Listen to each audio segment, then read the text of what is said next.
dalilnya? Yang itu Mekah tadi dalilnya itu di mana? Yang boleh begitu dan bisa dijadiin dalil di tempat lain? Bukan.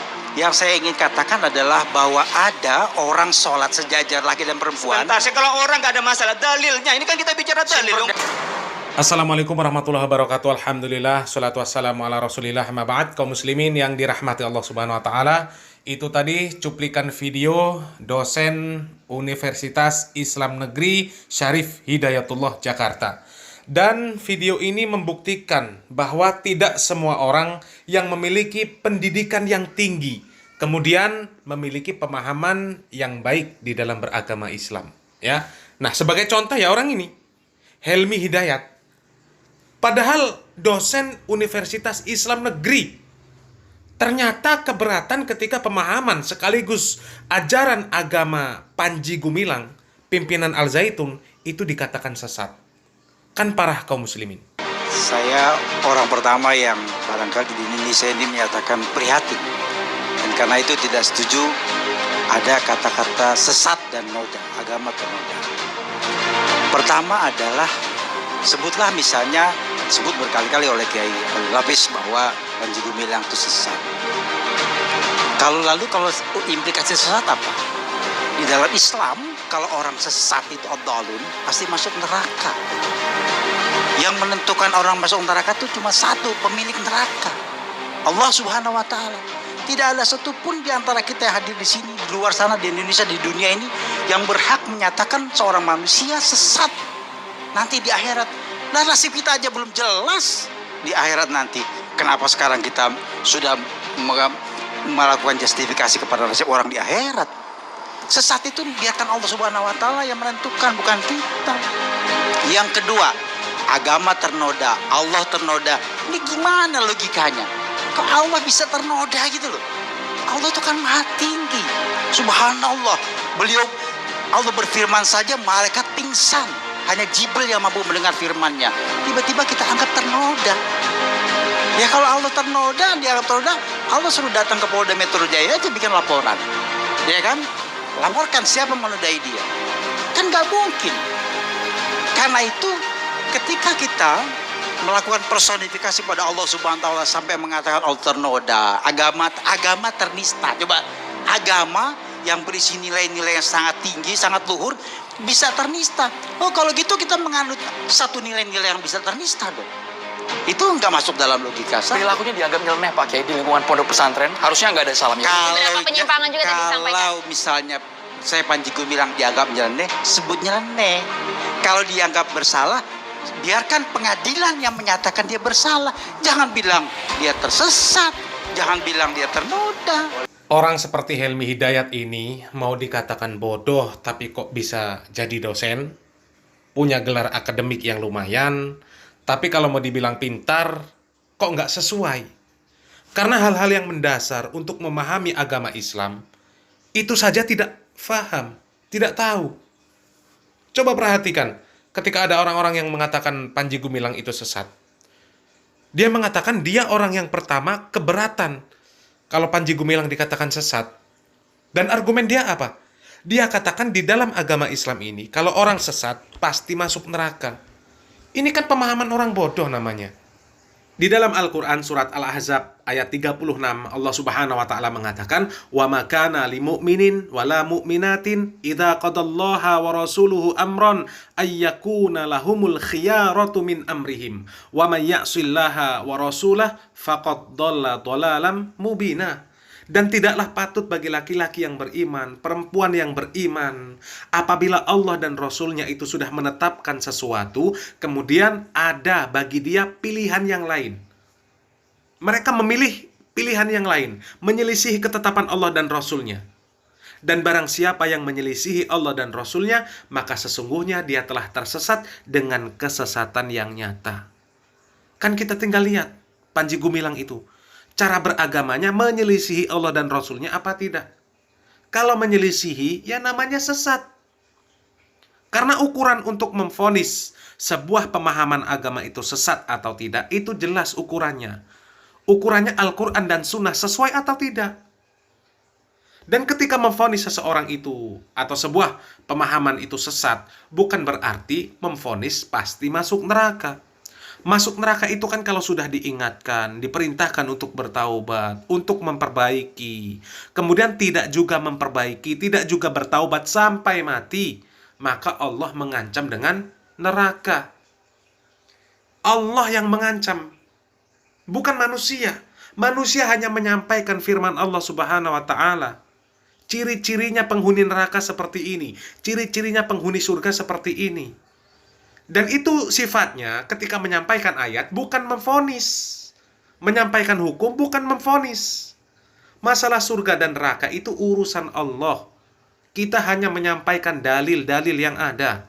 Dan tentu berbeda lagi kalau sudah diingatkan, kemudian ternyata mau bertaubat, mau memperbaiki kesalahan yang ada, kesesatan yang ada, maka mudah-mudahan taubatnya diterima oleh Allah Subhanahu wa Ta'ala, dan mudah-mudahan dimasukkan ke dalam surga. Dan orang yang menyampaikan yang seperti ini bukan dikatakan memvonis pasti masuk surga.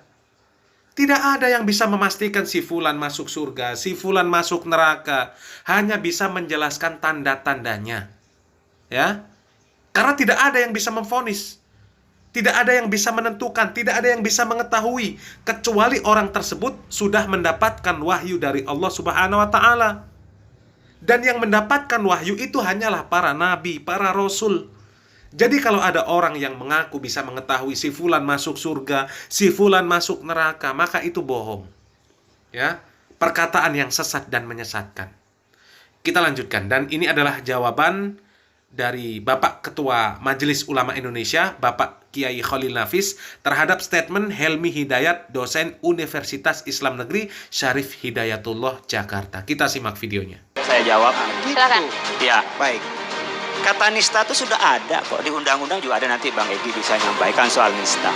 Di bahasa Indonesia juga ada nista. Orang yang anggap kita itu tinggi, kemudian direndahkan, itu namanya menistakan. Bahkan bukan hanya berkenaan dengan keagamaan, tokoh pun yang itu dianggap itu tinggi, kemudian direndahkan, itu menistakan. Kemudian kalau mengatakan tidak ada yang berhak untuk kita mengatakan sesat. Kita udah dalam Fatihah sendiri mengatakan ghairil maghdubi alaihim waladdallin, itu sesat. Jadi beda dengan cara berpikir filosofis dengan berpikir tentang hukum. Dan kita ketika menghukum bukan berarti kita suci, tapi Allah sudah memberi ketentuan. Seperti hurrimas alaikumul maitatu wadamu. Itu Allah mengatakan haram. Masa kita nggak berani mengatakan haram? Udah ini berarti orang yang menyimpang ini sudah waladdallin. Dan kita sudah mempunyai kerangka. Dan itu dilakukan dengan cara musyawarah. Kalau tidak masuk akal, terserah. Kami punya akal juga, punya logika sendiri juga. Logika fikih beda dengan logika falsafi. Silakan. Kalaulah dengan fenomena itu seorang Panji Gumilang bertafsir, ya, dengan buat agamanya sendiri, dan dia tetap menyembah Allah Subhanahu wa Ta'ala, Tuhan yang satu, di mana penyimpangannya menurut saya? Selagi dia menyembah Tuhan Allah yang satu, menurut saya itu kan hak-hak dia. Bahwa kemudian nanti dia salah di gurun masar, itu urusan dia nanti gitu loh.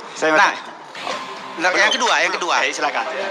Yang menjadi kesulitan kita bersama adalah, Jangan diborong semua Pak Helmi ya. baik, Gantian nanti. terakhir. Silakan, Satu silakan. Terakhir, tafsir dari Kiai Khalil ini yang menganggap bahwa tafsir Panji Gumilang itu salah. Yang saya prihatinkan adalah kemudian ditebar tuh di Twitter, di medsos dan sebagainya. Maka masyarakat Indonesia yang tidak semuanya secerdas dan sepandai Kiai Khalil itu menangkap salah. Karena kan nggak mungkin kalau itu bisa dilepas dari MUI. Nggak mungkin saya sebagai Khalil, Oke. tapi juga sebagai Langsung Pak Kiai boleh? Pertama, sampean sudah salah menggunakan dalil hanya di Mekah, di Madinah. Memang Islam itu dari Mekah dan Madinah. Islam itu dari wahyu. Maka di sana ada posisi dan kondisi yang itu darurat. Maka dalilnya sampean sudah lemah. Kalau itu membela Panji Gumilang. Kalau itu berdasarkan suatu fenomena di satu tempat, Anda sudah tidak sesuai dengan koridor Islam. Silakan kalau bertanya. Yang kedua, kalau saya menyebar di medsos, saya memberi keterangan, orang bertanya, dan dia disebar di medsos, sesuatu yang terang di medsos, maka harus dijelaskan di medsos. Makanya kalau ini sudah diam-diam, kita sampaikan diam-diam. Nggak ada yang salah. Wong itu juga disampaikan di medsos. Medsos juga berkembang. Maka kami harus menjawab di medsos. Karena memang zamannya begitu. Saya minta dalilnya sampean. Mana ada dalil Islam itu berdasarkan di Mekah dan Madinah. dan fenomena di Mekah dan Madinah. Itu kan mesti dalam furu'nya mungkin berbeda. Keluarkan dalilnya. Yang itu Mekah tadi dalilnya itu di mana yang boleh begitu dan bisa dijadiin dalil di tempat lain. Bukan. Yang saya ingin katakan adalah bahwa ada orang sholat sejajar laki dan perempuan. Sebentar, kalau orang nggak ada masalah dalilnya, ini kan kita bicara dalil. Sumber dalilnya, Al-Quran atau kifi. Sesaat lagi Kita dengar. Memang berdialog dengan orang-orang filsafat, orang-orang liberal, itu memang sangat repot kaum muslimin. Tidak dilayani disebut kita yang tidak berani. Kita yang disebut salah. Tapi kalau dilayani, tidak ada habisnya. Karena orang-orang filsafat, orang-orang liberal, mereka ini memahami agama hanya dengan logika-logika mereka saja. Tidak pakai dalil. Dan bahkan pemahaman-pemahaman seperti itu tidak jarang mereka merendahkan Allah dan Rasul-Nya. Baik mereka sadari atau tidak. Karena memang mereka tidak butuh dalil. Yang mereka pakai logika-logika mereka saja. Kalaupun mereka memakai dalil, tapi dalil-dalil tersebut difahami dengan logika mereka. Ketika melakukan ibadah yang tidak sesuai dengan apa yang diperintahkan dan juga dicontohkan oleh Nabi dan para sahabat, ya, seperti sholat dengan cara yang dipraktekkan di Al-Zaitun, mereka tidak mau dikatakan itu sesat. Meskipun cara sholatnya jelas-jelas tidak sesuai dengan yang diperintahkan oleh Allah dan Rasul-Nya. Tidak sesuai dengan yang dicontohkan oleh Nabi Muhammad SAW yang dipraktekkan oleh para sahabat. Dan juga tidak sama dengan yang diamalkan oleh para ulama Ahlussunnah wal Jamaah. Mereka generasi salaf, generasi terbaik. Mereka membantah yang seperti itu dikatakan sesat.